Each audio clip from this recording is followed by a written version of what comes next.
When I saw the war, I understood. When you hear the whistle, you need to drop down. I thought war was like in the movies.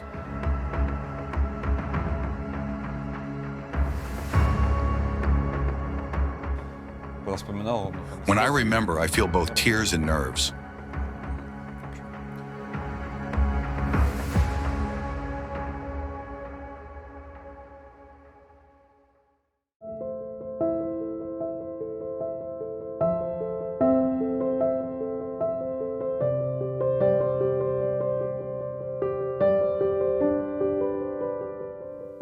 I am a volunteer. I have been living in Denmark in Copenhagen since 2000. I was born in Belarus in Minsk. But I don't consider myself Belarusian. And even when I was there, no one considered me Belarusian. My whole family is from Ukraine. My mom married a Dane when I was 15 years old. I was still finishing school, and at 17, I moved to Denmark. I didn't really want to, but I went oddly enough to avoid ending up in the army. And yes, I never thought I would ever want to go to the army. Come visit us in Ukraine. It's nice and relatively safe here. Fire. Everything will be fine. Glory to Ukraine. I wanted to be a musician and became a lead singer.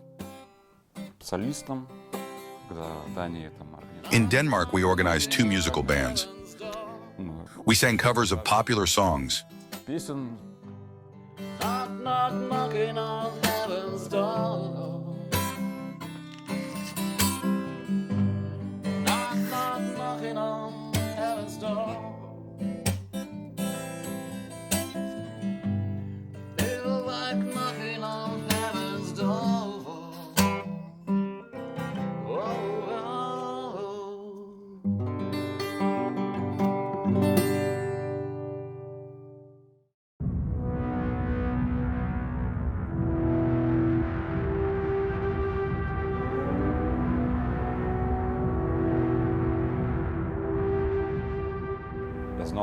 I knew the war would start. I sat by the TV until morning when I heard Putin's speech, where he said he was going to kill his neighbors just like Hitler without declaring war at 5 o'clock in the morning. The idea to go to a country at war came to me right away. Immediately, I got involved in volunteer activities in Denmark, meeting refugees.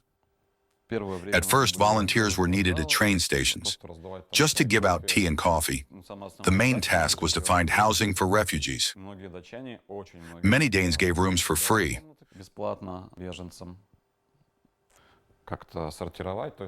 We helped organize who goes where and communicated between the refugees and the Danes, as well as with refugees from Mariupol who escaped through the green corridors.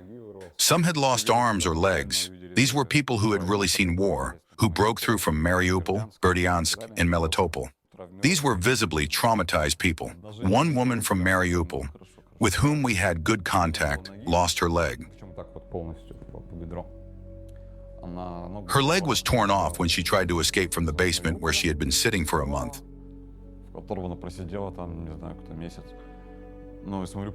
But she couldn't get out of Mariupol because heavy shelling started along the way. At that time, there was no communication in Mariupol. There were only rumors about gathering points from where civilians would be evacuated. But these were just rumors that weren't confirmed.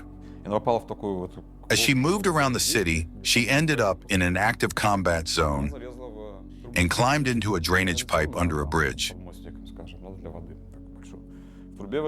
The pipe was already filled to capacity with people.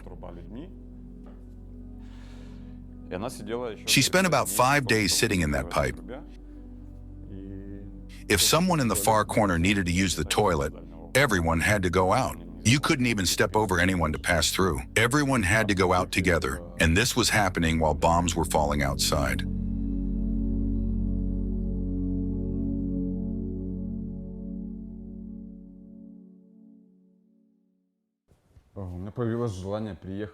I had the urge to come to Ukraine immediately.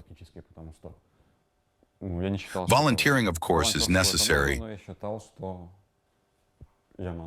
but I felt I could and should do more than just hand out tea at a train station. I first came to Ukraine in the spring of 2022 to deliver a car to Lviv and humanitarian aid to Chernivtsi. I had no idea what war looked like or what was happening. Standing at the border, still on the Polish side, I stared at the horizon toward Ukraine, expecting to see fire and explosions.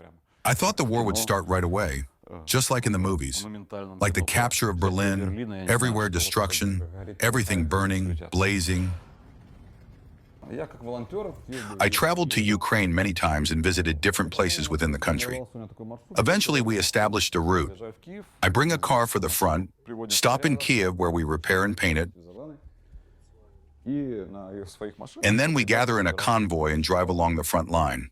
Our route was from Kupiansk to Vuhledar, avoiding the most dangerous areas.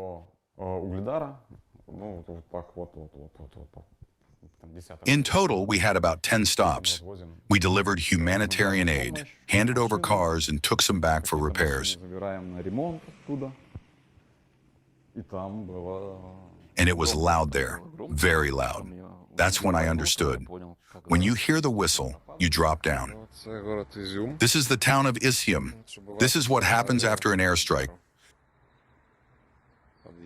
A third of the house is gone.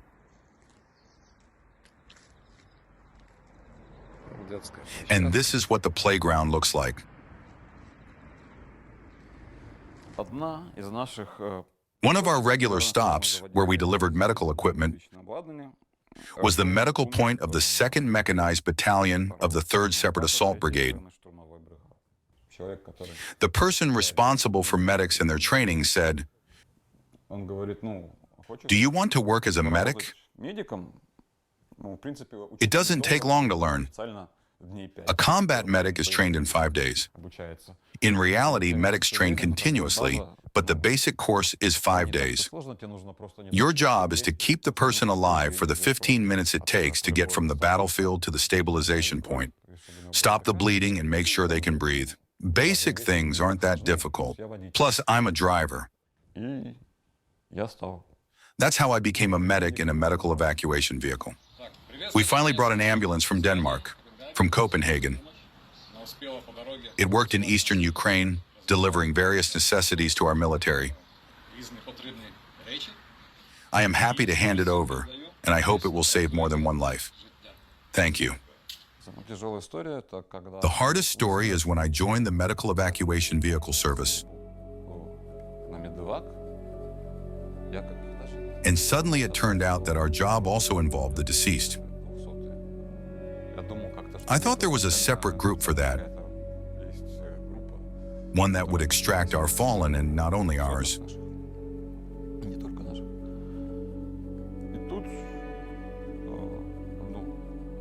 But one quiet night, we learned that we had to collect the dead from the battlefield.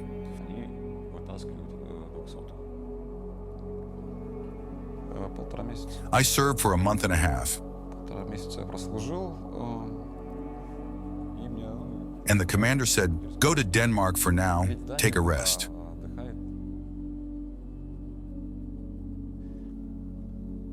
So I went to Denmark. While I was traveling, everything felt like a haze, like a dream. Carefree people walking around, everything intact, everything colorful. And only after arriving in Denmark did the memories hit me. The ones you brush off as routine on the front lines. But in Denmark, you have time to think it all over, to reconsider it more deeply.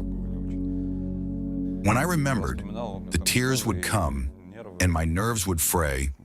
It was hard. I realized that there is no beautiful or heroic death. And after death, there is nothing. There's only your legacy and the memory you leave behind. The gods, or angels as they call us, are the medics. Everyone prays to the medics to evacuate them quickly. There's no one else to rely on out there. The place I don't want to leave. I can't name it. Что могу сказать? But what I can say is that Ukrainian soldiers are the warmest, most kind-hearted, coolest people. Take care of yourselves, guys. It was an honor to meet you. We will definitely win.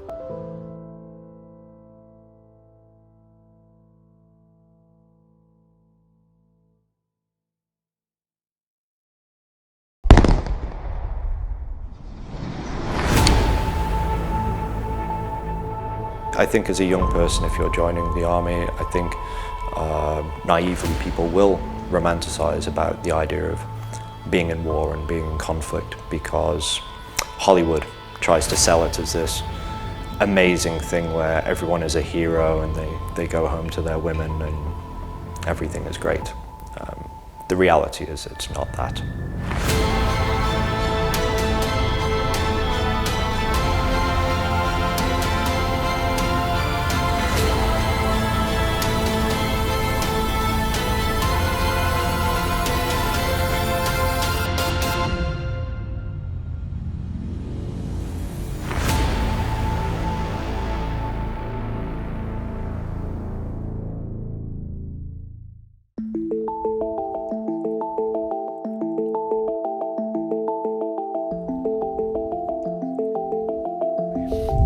Have it inside a beautiful fruit garden. You have to be a bit brave to pick the fruit in my garden. Yep, like you said yourself, there are just a little bit too many mines here. Yeah, it's okay.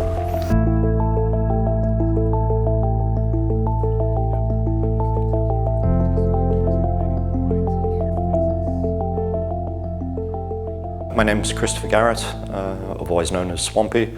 I'm from the Isle of Man in the United Kingdom.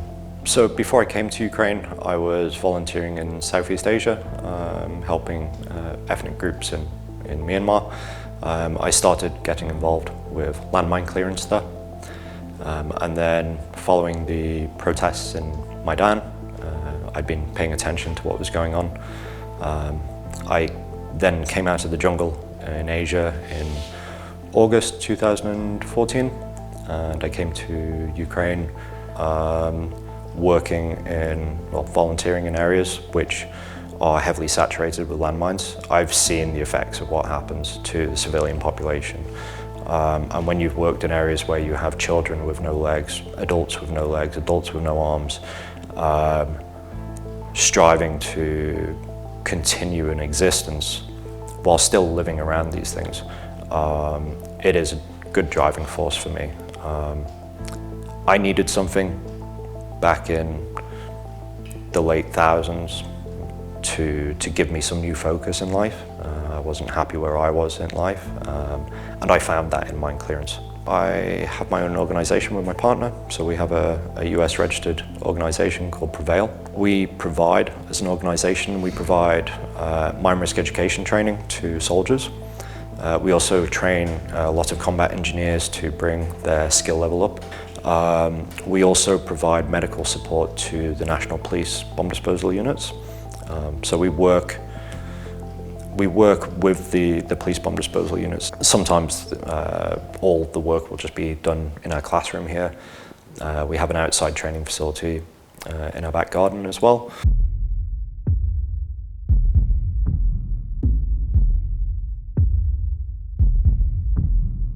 Obviously, you've seen the training facility that we have inside. We also run a lot of our training outside. We try to make our training as realistic as possible, because this is the only way to give good quality training. So for instance, we use a lot of 3D printed landmines for training. We will place them out and then we will leave them. So most of the mines that are in here now in the garden, there's maybe 200 mines. Some of these landmines have been buried in since March this year, March 2024. So we get that natural growth on top of them. And as an example, we have, just in this one space alone, we have close to 60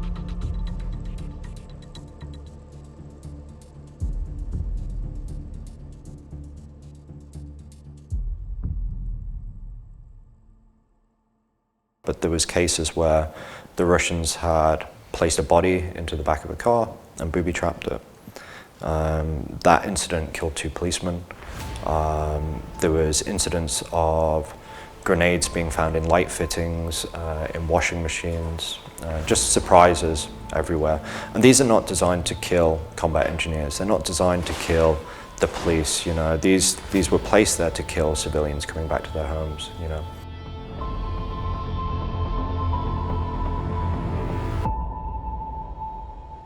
As a civilian, there was nothing else. But while we were clearing around those areas, looking for booby traps, looking for landmines, clearing up all the unexploded ammunition, we found a trench. I have pictures of it somewhere. It was a Russian trench position that had been used for a vehicle, for a tank or a BTR. And it was completely full of women's clothing, children's toys. You know, this is not an invading, liberating army. They're not here to help anyone. You know, the tactics are disgusting. We see regularly on social media, they're either booby-trapping things, you know, they are killing civilians, they're torturing civilians. Some of my friends have been captured and tortured, you know. It's just horrendous what they've done. There is no humanity left.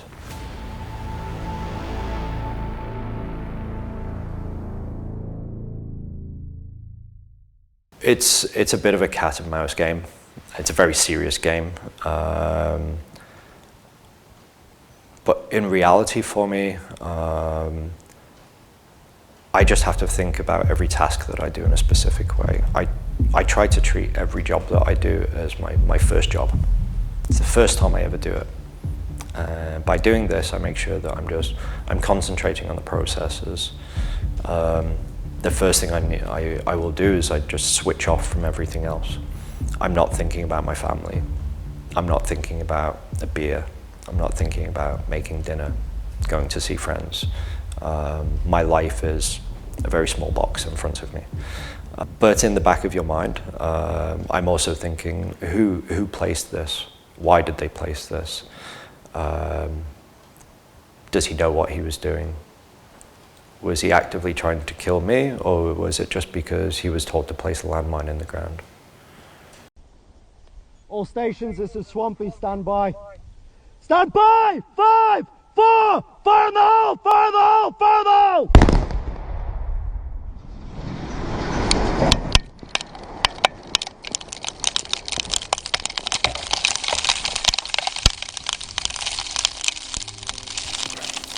Because I've obviously come to Ukraine as a volunteer, as a foreigner, I do from time to time step back. I go back to normal civilian life, and it's not easy after you've experienced war, especially high intensity war like this.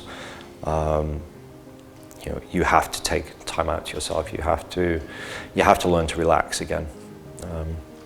I'm a worse example of this. I'm not very good at it, you know, and it can be very, very hard. It's remembering how to adjust back to normal things. You know, a car door slams, and you have to try to switch off to this. You know, I've always found it quite hard when I leave here and go back to Europe or go to see my partner in the US, because you see planes in the sky. It's a normal thing, but out here it's not. So you know, it's little things that you need to learn again. And I think ultimately you have to remember that one day this will all be over. Not everything will be a threat anymore.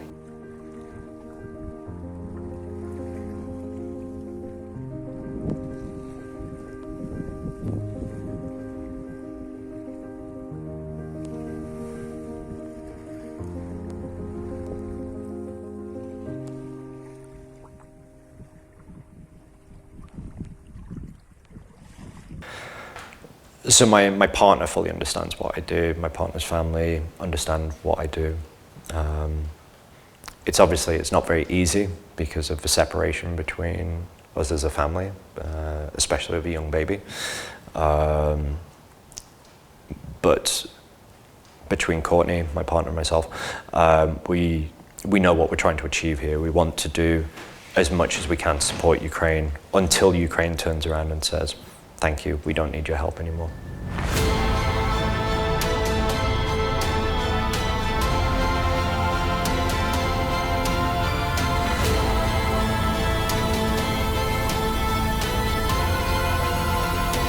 Three, two, one, fire now!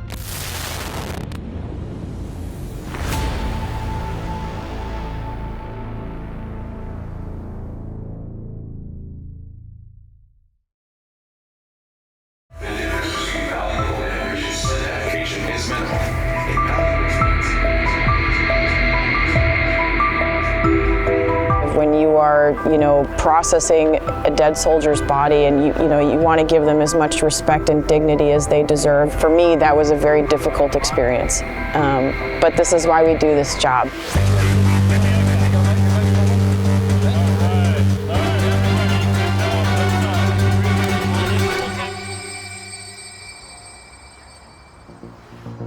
My name is Rima. I am a civilian volunteer, medic, and tactical medicine instructor here in Ukraine. I work with teaching active military and civilians how to stop the bleed. We also teach combat medicine as well. And I've been a volunteer in Ukraine for a long time. One of the most important things that I do here is to help soldiers not only save their own life, but save the lives of their unit mates when they're in battle. Tactical medicine is an extremely important field that we need to train the entire Ukrainian military on because they need this important and vital knowledge.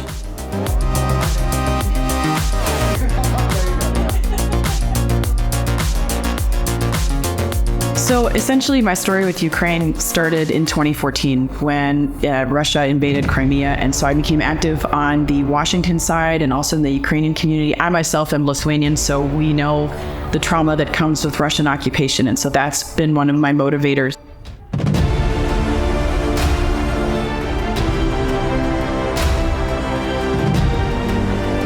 When the full-scale invasion started, I was volunteering constantly. I then quit my job to work for Blue Yellow USA, and we started bringing in non-lethal military aid over that time for a whole year, and then I decided to pursue medic training because we don't have enough medics here, and I knew that was something that I could do, but I also realized that I love teaching tactical medicine as well. So that motivates me every day because we have so many brave soldiers that, are alive because they receive this life-saving training. They teach other people. We call it force multiplication.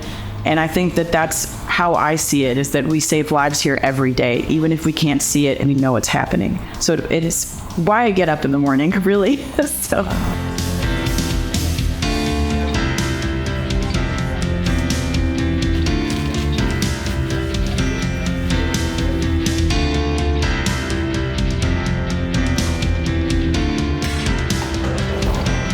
I finally had the courage to do something that I wanted to do in life. Sometimes you just need the right motivation and the right people supporting you to do the hard thing. I was never military. I did all of my combat medicine training in Ukraine. All of my certifications are from Ukraine, from certified doctors. Maybe it's just a military mindset. Before I was a medic, I worked in logistics to bring in military supplies with Blue Yellow USA, which is a nonprofit based in the United States. That's what I was doing. Before that, I was working in a private financial company in the US. Also still working in advocacy in Washington, DC, but who I was, I guess, before I got here. The Ukrainian people are the most resilient, just special people, and you will do a lot of good work. Move towards victory is one of the most important things because of the global implications that victory has for Ukraine. So being a part of that movement, I think, is incredibly important and a huge pro.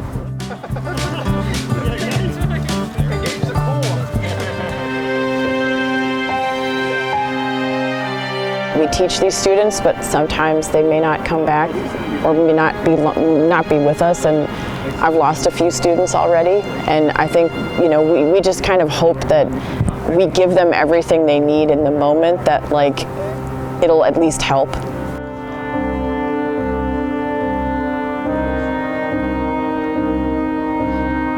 My first tattoo is the trident that I got. That's my first ever tattoo I got in Ukraine. I'm Lithuanian, so a lot of our embroidery patterns are very similar. So it kind of just cascaded from there. And the Ukrainian phrase for liberty or death is also very American.